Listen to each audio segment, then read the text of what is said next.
Education purpose academy YouTube চ্যানেলে তোমাদের সকলকে স্বাগত।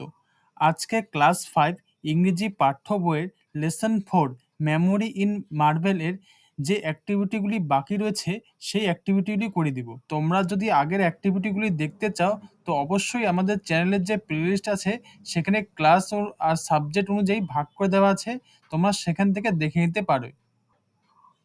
তো চলো আজকে অ্যাক্টিভিটি 5 থেকে শুরু করছি। Activity 5. Fill in the blanks with suitable preposition from the box. One is done for you. এই শূন্যস্থানগুলো পূরণ করতে হবে নিচের এই যে বক্সে প্রিপোজিশনগুলো দেওয়া আছে এগুলি দিয়ে। এই নম্বরটা করা আছে। এই নম্বরে কি আছে দেখো, my uncle visited us on the 5th of April. আমাদের কাকা আমাদের দেখতে কবে এসেছিলেন? 5ই এপ্রিল। এখানে তারিখ আছে বলে অন বসেছে। এই প্রিপোজিশনগুলোর রুলস আমি আমাদের চ্যানেলে একটা প্লেলিস্ট বানিয়ে দিব। সেই প্লেলিস্টের নাম থাকবে ইংলিশ গ্রামার। সেই প্লেলিস্টে তোমরা প্রিপোজিশন করার রুলসগুলো সব পেয়ে যাবে। তোমরা চাইলে সেখান থেকে দেখে নিতে পারো। ওকে, বি নম্বরে কি আছে দেখো, Ram went to play football dash the tiffin break. এখানে কি হতে পারে? During.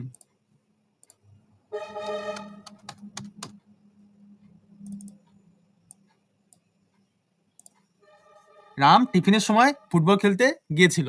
Next, mister brown leaves, বড় জায়গা আছে ইংল্যান্ড, বড় জায়গা তারা কি হবে? ইন। ডি নম্বরে কি আছে? The tail dash a monkey is long. The tail কি হতে পারে? টেল মানে কি? লেজ। The tail of a monkey is long. বাদরের লেজ কি হয়? লম্বা। The cat is sleeping dash the table. এখানে কি হতে পারে? আন্ডার। আন্ডার মানে কি? নিচে। টেবিলের নিচে বিড়ালটি ঘুমিয়ে আছে।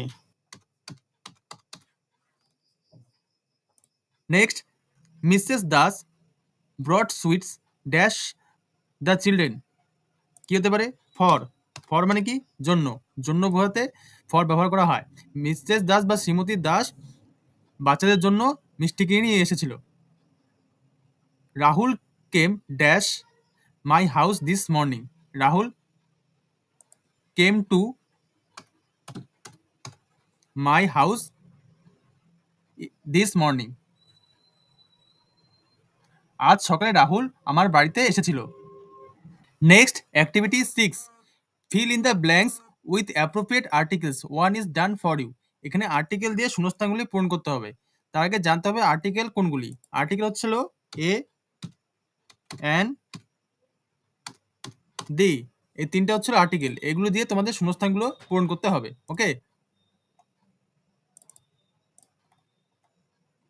প্রথমে দেখো করা আছে, the Taj Mahal is one of the greatest wonders of the world. Taj Mahal পৃথিবীর সবচেয়ে বড় আশ্চর্যগুলির মধ্যে একটি। ইট is the wonderful specimen of architecture. এটি স্থাপত্যের একটা বিস্ময়কর নমুনা। স্পেসিমেন মানে কি? নমুনা। ঠিক আছে। Dash monument like this is rare to find.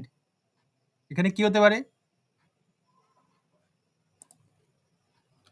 A monument like this rare to find. এটার মতো স্মৃতিসৌধ খুঁজে পাওয়া খুবই দুষ্কর।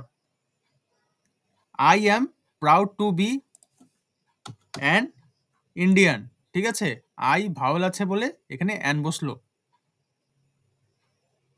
আমি ভারতীয় হওয়ার জন্য খুবই গর্বিত। Next, activity 7. Suppose you have visited a place of interest.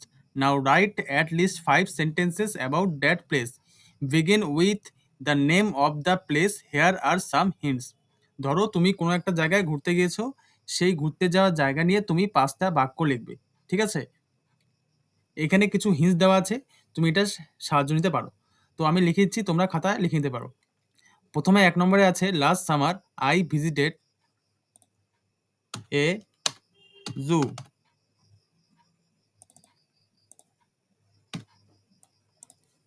গতবারের গরমে আমি একটি চিড়িয়াখানায় ঘুরতে গেছিলাম। I went there with my parents. আমি সেখানে আমার মা বাবার সঙ্গে ঘুরতে গিয়েছিলাম। 3 নম্বরে কি আছে? I saw the কেজেস of wild animals like tiger, lion, etc. আমি সেখানে কিছু বন্য জন্তুর খাঁচা দেখেছিলাম। সেগুলি কি কি? বাঘ, সিংহ। 4 নম্বরে দেখো, I saw some of the animals for the first time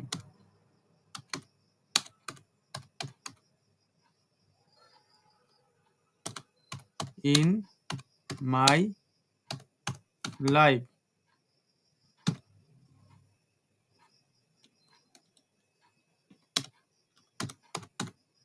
Before that, I had seen them in the books only.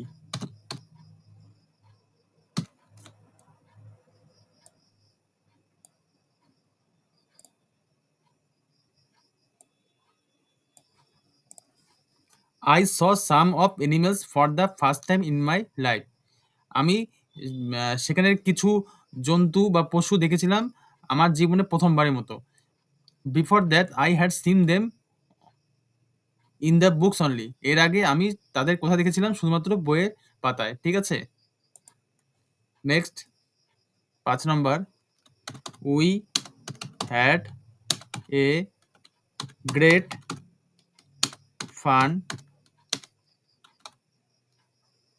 at the zoo. I will visit this zoo again.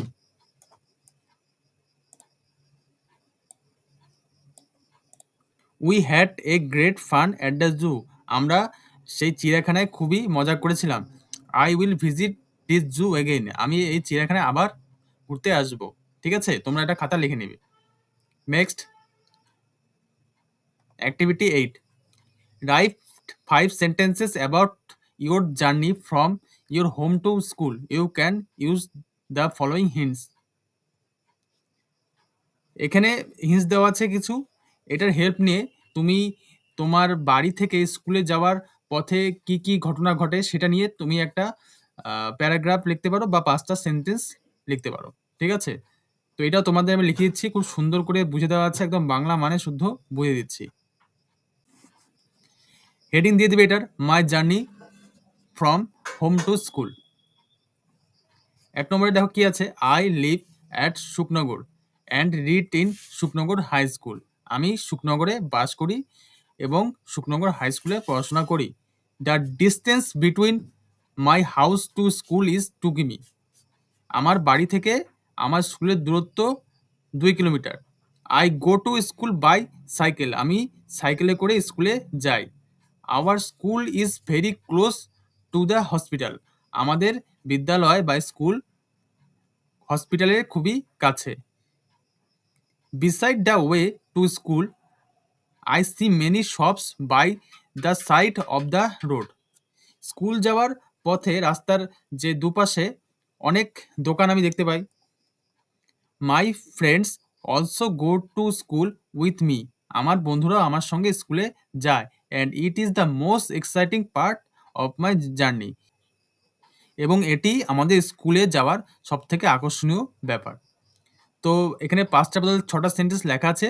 খুব সুন্দর করে একদম সহজভাবে লেখা আছে। তোমরা এটা লিখে নিবে এবং বাড়িতে প্র্যাকটিস করবে। তো আজকে এখানেই শেষ করছি। লেসন 4 এর সমস্ত অ্যাক্টিভিটিগুলি আমাদের চ্যানেলের যে প্লেলিস্ট আছে সেখানে সেভ করে দেওয়া আছে। তোমরা সেখান থেকে দেখে নিবে এবং ক্লাস 5 এর সমস্ত লেসনের বঙ্গানুবাদ এবং অ্যাক্টিভিটি যদি দেখতে চাও ঠিক আমাদের প্লেলিস্টে পেয়ে যাবে। আর যদি তোমাদের ভিডিওটি ভালো লাগে অবশ্যই ভিডিওটিকে লাইক করবে এবং চ্যানেলটিকে সাবস্ক্রাইব করে রাখবে। ওকে, থ্যাংক ইউ।